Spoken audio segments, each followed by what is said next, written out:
Baylor basketball, men, okay? There is something I think we all slept on, myself included, and I've had guys who know a lot about basketball, again, like folks I've worked with at ESPN and coaches I've talked to, and I think a lot of us got it wrong. We checked out on Jeremy Roach, and I don't know how fair that was. There was a point in time where during the season, especially over the past like maybe month or so, where I officially flipped a switch in my head that said he doesn't matter. He's a non-factor. Like Rob Wright is the guy, right? VJ Edgecombe is the guy. Norshad Omier is the guy. Like those are the guys that if this team is going to take flight, that you're going to get contributions from, right? Pull up a text. I'm still listening. Yeah. I had just Jeremy Roach was an afterthought for me. And shame on me. And shame on Baylor fans for taking that approach. They needed somebody to have a night against Oklahoma State, and Jeremy Roach was the dude. Jeremy Roach was the guy who was able to step up and have a big game. 21 points, had a lot of big threes. You know, that early run in the second half where Baylor put some distance between them and the Cowboys was huge. And I was really impressed with him. And the reason I bring it up is because I thought to myself, that's right. Like, Jeremy Roach is a guy. And this is why I love sports. Yeah. And this is why we so often get prognostications wrong and predictions wrong, is that like, oh yeah, like Jeremy Roach could catch fire and have just a crazy March and lose his mind. That would be awesome. And take Baylor to the second weekend. We need it. Really. I mean, like that's what we need. But we always do this.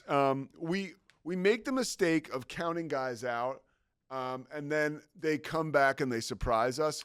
And the door is open for Jeremy Roach to do that to us. Now, again, if all we're really asking is for him to meet the expectations we set at the beginning of the season, which he was reaching earlier on. I mean, that the St. John's win's the best win Baylor has by far, and he won that game for them. And I think there was some stuff going on around the program and with him that sort of had him disconnected. Clearly, he's engaged again. And I saw it in the game I had when they played Colorado, and he kind of takes the keys now at the end of the game. All right, let me get your take on this. I think this is what's fun about the industry we're in is everybody wants to have the hot take, and I'm not saying that's what you're doing, but the trope on ESPN right now is you have the hot take, right? So maybe the hot take last week was, Jeremy Roach sucks, whatever, okay? I think we can speak with some nuance and say what you just said is correct. Jeremy Roach could end up being the best player on this team in March. Could absolutely happen. Dude is talented. It's also true that he has not met expectations from when he came in, I think. I think part of that has to do with this, I'm going to play point guard. And I'm not saying, I know everything. It's just I could see it in November when I went and watched Sam Houston State play here. I know that's not a big-time opponent. But every time Rob Wright came off the bench, the offense ran more efficiently. Yeah. He just knew, like, okay, this guy's a point guard. This guy's a combo guard, right? That's what Jeremy Roach is. I did get this text over the weekend. I'd be curious to your response. You might have a perspective on this too. I got a text. I won't say who texted me. Someone who knows. A former Scott Drew assistant apparently texted this person and said, kids don't leave Duke unless they're going to the NBA. If they're transferring, it's because they were asked to leave. And then somebody else texted back and said, well, he asked to be the point guard, and they said no. And so I do think Scott Drew took a little bit of a risk, and I think that's a storyline that's interesting about this Jeremy Roach thing is like talented basketball player, yes. Accomplished, yes. Has he underperformed this year? Yes. I don't know. It's an interesting kind of dialogue between those two perspectives, I think. None of us would say, no smart person would say, he sucks at basketball. But I think it's interesting to think he has underperformed. And I'm just be honest, Pete, right now, today, if Baylor needs to hit a shot to win the game, I want VJ taking it first. I think I want Rob Wright taking it second.